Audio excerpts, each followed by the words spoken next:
알면 알수록 좋다. 쏟아지는 뉴스 속 알맹이만 떠먹고 싶은 욕심쟁이 당신을 위한 해설 팟캐스트 지직선 뉴스 브리핑 지금 시작합니다. 안녕하세요. 안녕하세요. 네, 엔서입니다. 김범래입니다. 안내입니다. 두 분 요즘 인스타그램 알고리즘 때문에 충동 구매한 거 있어요? 인스타로 구매? 그러니까 인스타로 구매까지는 아니더라도 인스타에서 광고를 보고 어랍쇼 하고 산 거 있나? 있을 리가 없죠. 제 지갑은 그렇게 호락호락하지 않기 때문에. 재수없다. 않는 근데 일도 없어요? 최근에 제가 전자상거래를 해본 지가 꽤 오래된 것 같아요. 전자상거래.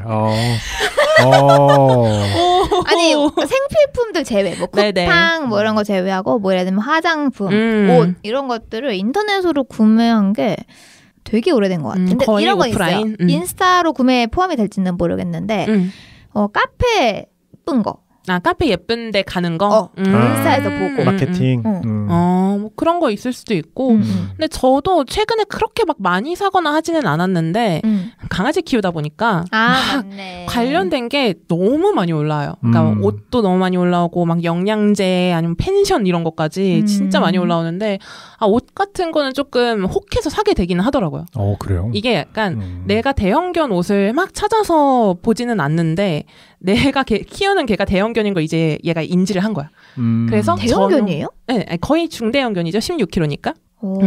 많이 컸어요. 하여간 이거를 이미 얘가 인지하고 얘한테 맞는 옷을 막 올려주니까 사게 되더라고요. 그런 거는. 하여간 그렇긴 한데 뭐 이렇게 알고리즘 때문에 뭘 사는 게 어제 오늘 일은 아니잖아요. 그냥 뭐 한참 전부터 있었던 일이고. 뭐 옛날부터 맞춤형 광고라고 해서 이제 옛날부터 많이 있었죠. 타겟 광고라고도 하고. 사실 구글이 전 세계적인 기업이 될 수 있었던 가장 중요한 단추 중 하나죠. 알고리즘. 네. 음성 언어 수집하고 쿠키 수집해가지고 그쵸. 그걸 기반으로 해가지고 타겟 광고 하는 거. 그래서 오늘 이야기할 거는 뭐 이런 광고가 얼마나 무섭고 정교한가 뭐 이런 이야기 할 거는 아니고 이런 타겟 광고를 규제하겠다고 나선 세력이 있어가지고 얘기해보려고 해요. 유럽연합입니다. 항상 유럽에서 그런 걸 하더라고요. 유럽에 뭐가 있나? 있죠. 그래서 EU에서 빅테크 기업들의 무자비한 횡포 이제 막겠다. 이렇게 발벗고 나선 건데요. 일명 DSA라고 불리는 디지털 서비스법을 지난 8월 25일부터 시행을 했습니다. 그래서 이 디지털 서비스법이 뭔지에 대해서 먼저 간단하게 설명을 드리면 일단 대상은 유럽연합 안에서만 월 이용자 4,500만 명 이상. 꽤 많을 것 같은데.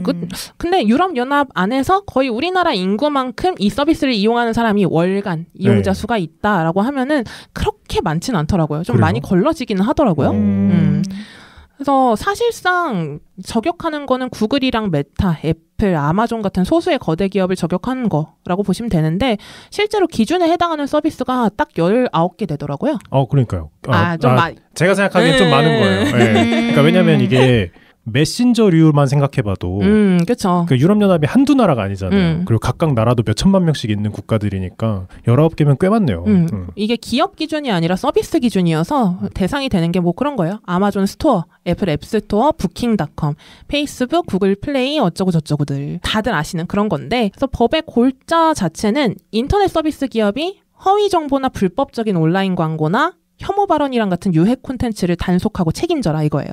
예전부터 이렇게 하라고는 얘기는 했었는데 이제는 아예 법제화를 해서 뭐 실효성을 가지겠다라는 거죠. 또 추천 알고리즘 콘텐츠 노출 구조를 공개를 해라. 그래서 투명성을 강화하자라는 것도 큰 줄기입니다. 근데 항상 나오던 토픽들이긴 하네요. 그쵸. 이게 옛날부터 기업들이 말도 안 되는 소리 하지 말아라 라고 하던 그 논리들이네요. 그럼에도 불구하고 우리는 법 집행하겠다. 그런 거 보면 EU가 그런 걸 진짜 많이 해요. 그러니까요. 심지어 이거를 위반을 하면은 유럽 매출이 아니라 전 세계 총 매출의 6%를 과징금으로 내야 된대요. 진짜 매출의 6%? 매출, 이익이 아니라 매출의 6%를 과징금으로 가져가겠다 발표를 했습니다. 그래서 혐오 표현이나 뭐 범죄 관련한 콘텐츠들을 걸러야 한다. 이건 뭐 방법론적인 문제는 있더라도 이 취지 자체에 대해서는 의견이 나뉘진 않을 거잖아요. 그렇죠. 필요하다는 거에 대한 당위성은. 그래서 타겟 광고는 근데 어떻게 막겠다는 건지 좀 궁금하더라고요. 그래서 무작정 다 막을 순 없잖아요. 자본주의 사회에서. 그래서 좀 알아보니까 이게 되고 안 되고 선을 우리가 생각하는 취향의 영역이 아니라 신념의 영역 쪽으로 가더라고요. 예를 들어서 뭐 개인의 종교, 개인의 민족, 정치 성향 이런 거를 기반으로 한 맞춤형 광고를 금지하겠다라고 한 겁니다. 근데 이건 되게 들어보니까 필요한 그건 것 같아요. 예를 들어서 그런 거예요. 인종차별적인 콘텐츠를 막 엄청 많이 보는 이용자한테 백인 우월주의를 이야기를 하는 프로파간다 광고 이런 거는 안 띄우게 하겠다 이거죠. 그렇죠. 그리고 애초에 그런 데이터가 수집이 된다는 거잖아요. 그럼 정치 성향에 따른 누가 어떻게 이용할지 어떻게 알아? 그치. 나한테 무슨 불이익이 올지 어떻게 알아? 내 정치 성향 때문에. 혹은 내 핸드폰과 나만 알고 있는 나의 성향 성적 지향도 지향이 있을 수 있는데 있어요. 그거에 대한 거를 타겟팅을 해서 얘가 나한테 광고를 띄운다? 소름 돋죠. 그리고 또 하나 의미가 있었던 게 어린이랑 청소년을 대상으로는 아이의 종류를 불문하고 막기로 했대요. 타겟 광고를. 그냥 일반 랜덤 광고만 뜬다? 네, 랜덤한 광고만 뜬 걸로 하고. 동의합니다. 저도 생각해보면은 제가 어렸을 때 만약에 고등학생 때 타겟 광고가 계속 떴으면은 좀 많이 유혹됐을 것 같거든요. 이게 난 지금도 미친 듯이 유혹되지 않아요? 지금도 약간 흔들리지만 어쨌든 지금은 왜 뜨는지도 알겠고 이제 나한테 돈도 있고 내가 어느 정도 판단도 하게 되잖아요. 근데 어렸을 때는 광고 뜬다고 다 살 건 아니지만 그래도 이 광고가 계속 뜨는 게 개개인한테 좀 영향을 미칠 수밖에 없기 때문에. 근데 이게 사실 광고가 제품 광고만 뜨는 게 아니거든요. 어떤 제품은 아니더라도 어떤 성향, 뭐 포스터, 영화, 뭐 인스타그램, 뭐 계정도 뜨기도 하고 맞아요. 패션 관련된 거 뭐 다 뜨는 건데 도서 추천도 뜨고 이거저거 다 뜨는데 사실 뭐 고등학생까지 안 가도 저는 애기들이랑 생각해봤어요. 초등학생들도 다잖아요. 그렇죠. 걔네한테 그런 게 계속 오픈이 됐을 때 저는 좀 아닌 것 같다는 생각이 듭니다. 그래서 이렇게 아동 청소년 관련해서는 SNS 사용에 있어서 타이트하게 규제하는 게 맞는 것 같기는 해요. 그리고 또 하나 DSA에 이어서 바로 며칠 전인 9월 6일에 디지털 시장법 DMA 이게 또 발표가 됐어요. 이제 시행은 바로 하지는 않고 6개월 계도 기간이 있어서 내년 3월부터 시행되는 건데 이 DMA는 일종의 독점 금지법입니다. 그래서 여기에 해당되는 기업이 좀 더 좁혀졌어요. 6개 기업이 해당되고요. 이건 서비스가 아니라 원래는 삼성을 포함을 해서 알파벳, 아마존, 애플, 메타, MS, 바이트댄스까지 7개 기업이었는데 마지막 대상자 발표에서 삼성이 빠졌습니다. 좋아해야 되나? 그러니까 이게 우리도 규제 좀 받아보자. 글로벌 빅테크 기업들을 대상으로 한 규제인데 우리 삼성이 빠졌다 하면 좀 면이 안 서는 기분도 들기도 하잖아요. 그러게요. 근데 이게 삼성이 급이 안 돼서 규제 대상에서 제외된 거는 아니고요. 이 매출이나 이용자 수로 보면은 조건에 충족이 되기는 해요. 그래서 자진 신고 대상이었는데 이 법 자체가 플랫폼 기업들을 대상으로 하는 법이어가지고 삼성 같은 경우에는 플랫폼 사업자라고 하기에는 약간 제조업에 더 가깝잖아요. 삼성에서 하는 서비스가 뭐가 있죠? 그게 있기는 있었어요. 그 삼성에서 삼성 핸드폰을 사면은 거기 깔려있는 삼성 웹사이트가 있어요. 저도 몰랐는데 있다고 하더라고요. 그것뿐만 아니라 뭐 가전제품 쓰면 스마트 띵스 깔리지 뭐 이런 것들 다 포함하면 서비스 많이 있겠죠. 빅스비도 있을 거고. 그러니까 자동으로 깔게끔 하는 자사 서비스가 있느냐 없느냐가 문제였는데 삼성은 있지만 별로 그렇게 사람들이 강제성이 있다고 생각하는 정도는 아니고 약간 인스타그램 뭐 이런 것들이랑 비교를 해보자면 좀 그렇다는 거죠. 뭐 그래가지고 삼성에서 사전에 소명 자료를 제출을 했대요. 우리는 제조업에 가깝다. 그래서 유럽연합에서 맞는 것 같다고 규제 대상에서 제외를 시켜준 거라고 합니다. 그래서 이 DMA 디지털 시장법 같은 경우에는 예시 하나만 들면은 훨씬 쉽게 다가오실 텐데 예를 들어서 애플이 앱스토어만을 이용해서 앱을 설치하게끔 강제를 하고 있잖아요. 이런 걸 막겠다는 거예요. 이거 인앱 결제나 뭐 그 마켓에 제한을 두는 거. 한국에서 있었던 일이랑 똑같은 일이 지금 유럽에서.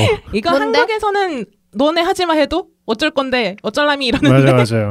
유럽에서 한다 그러면은 네, 지키겠습니다 이렇게 될 수도 있는 거죠. 한국에서는 무슨 일이 있었어요? 비슷하게 애플 인앱 결제 3자 열어라. 그리고 또 하나가 애플 스토어가 아닌 앱 스토어도 설치할 수 있게 하라 했더니 3자 결제는 열어줬어요. 사실 유명무실하긴 한데 되게 복잡해졌거든요. 3자 결제를 하려면. 근데 넣어주긴 했어요. 근데 앱 스토어 여러 개 만들어라 했더니 카더라지만 애플이 철수를 고려한다. 한국? 너네 뭐 이 쥐꼬리만한 나라에서 안 산다고 해서 우리 아무 상관없어 이럴 수도 있는 거죠. 그렇죠. 사실 그게 약간 애플의 철학 중 하나이기 때문에 맞아요. 유럽에서 얘기하면 또 어떻게 될지 모르겠네요. 그러니까 유럽에서 이제 앱스토어를 거치지 않고서도 서드파티 마켓 이용을 해서 앱을 설치할 수 있게 하라고 했다는 거고. 유럽이랑 한국 그 덩치 차이가 다르죠. 영향력 차이도 너무 크고 시장 점유율이 다른데 그래서 이렇게 다른 마켓을 통해서 앱을 설치를 하는 거를 사이드 로딩이라고 하는데 이 사이드 로딩이 가능을 해지면 앱스토어 수수료가 싫은 업체들은 다른 마켓을 통해서 앱을 팔 수도 있겠죠. 와 이거 애플에서 진짜 어그리 할지 말지 너무 궁금하네요. 그러니까 어그리 안 하고 쥐들이 뭐 배경 그러면 싫으면 뭐 유럽 같은 거 하나 더 세워오든가.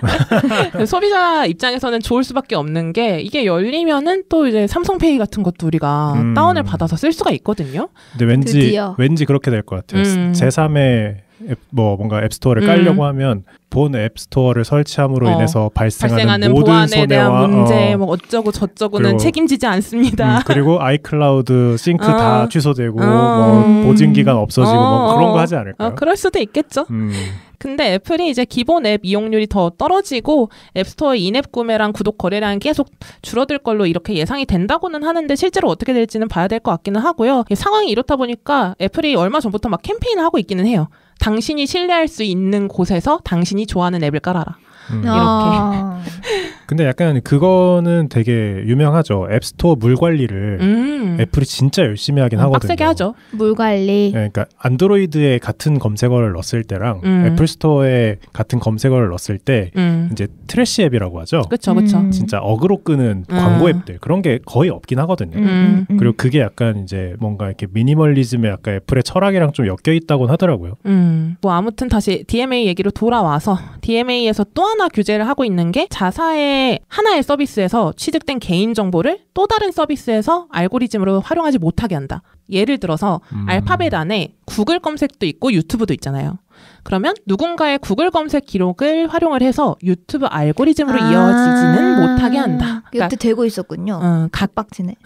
근데 이게 궁금하네요. 법적으로 못하게 한다고 했을 때 근데 사실 우리가 지금 안내가 빡친다고 했지만 그게 옮겨가는 이유는 우리가 회원 가입을 하거나 그쵸. 계정 연동을 할 때 다 어그리를 한 거거든요. 물론 어그리를 안 하면 이용을 못하지만 그게 아예 없어진다는 뜻일까요? 그거를 확실하게 모르겠어요. 그러니까 근데 이미 그거는 어그리하고 말고의 문제 같은 경우는 시행이 되고 있는 상황인 거잖아요. 그러면 아마 맞겠다라는 말 아닐까요? 이미 원천? 소비자 동의는 받고 있는 상황이기 때문에. 또 자사 상품을 우대로 노출하는 것도 규제하겠다라고 했는데 예를 들어서 아마존에서 어떤 상품을 검색을 해요. 그러면 인기 순으로 정렬이 되는데 광고로 아마존 자사 제품이 상단에 뜨게 하는 거는 못하게 하겠다 이겁니다. 그래서 이런 것도 불공정 경쟁이기 때문에 막아야 한다라는 게 유럽연합 입장이고요. 이 자사몰에서 자사 상품을 더 상단에 노출하는 게 좀 문제인가 싶을 수도 있는데 어쨌든 권력을 가진 거대 기업이 자유로운 시장 경쟁을 저해하고 있다. 이렇게 보고 있는 거죠. 이 DMA 같은 경우에는 과징금이 DSA보다 더 셉니다. 더 세? 네. 더 셀 수가 있나? 그래서 법을 어길 경우에는 글로벌 총매출의 10%. 와. 글로벌 총매출의 10%. 한번 걸리면 분기 영업이익은 날아간다고 봐야 되네요. 그렇죠. 그리고 또 반복해서 위반할 경우에는 매출의 20%까지 과징금으로 최대 가져간다고 하는데. 돈은 어디다 쓸까요? 이외의 발전을 위해서 쓰지 않을까요? 많이 발전하겠네요. 애초에 과징금이 안 생기도록 기업들이 어떻게 조치를 취하기는 하겠죠? 이미 하고 있을 거예요. 조치. 이미 막 엄청난 바꾸고 있다고 하더라고요. 변호단들이 뭉쳐가지고. 맞아. 변호사한테 수십억을 줘도 그거보다 싸니까. 그래서 EU가 워낙 빅테크 기업들한테 강도 높게 규제를 하려고 하다 보니까 유럽연합을 두고 빅테크 저승사자다. 이렇게 이야기를 하기도 하고. 그런 사람도 있어야죠. 또 업계에서는 DMA는 아마도 기업들이 불복해가지고 줄 소송을 해가지고 좀 길어질 것 같기도 하다. 시행될 때까지 시간이 더 걸릴 것 같다고도 하는데 제 주식을 생각하면 빅테크 기업들이 잘 되면 좋겠지만 그냥 길게 봤을 때 그냥 지나친 독과점을 막는 거는 나쁜 행위는 아닌 것 같아요. 저도요. 어떻게든 뭐 독과점을 하게 되면 사이드 이펙트는 생길 수밖에 없기 때문에 그거를 막는 데 실효성이 있기를 바라는 마음도 있습니다. 뭐 사실 소비자 입장에서는 나쁠 게 없죠. 하여간 오늘 브리핑은 그러면 여기서 마무리하겠습니다. 감사합니다. 감사합니다.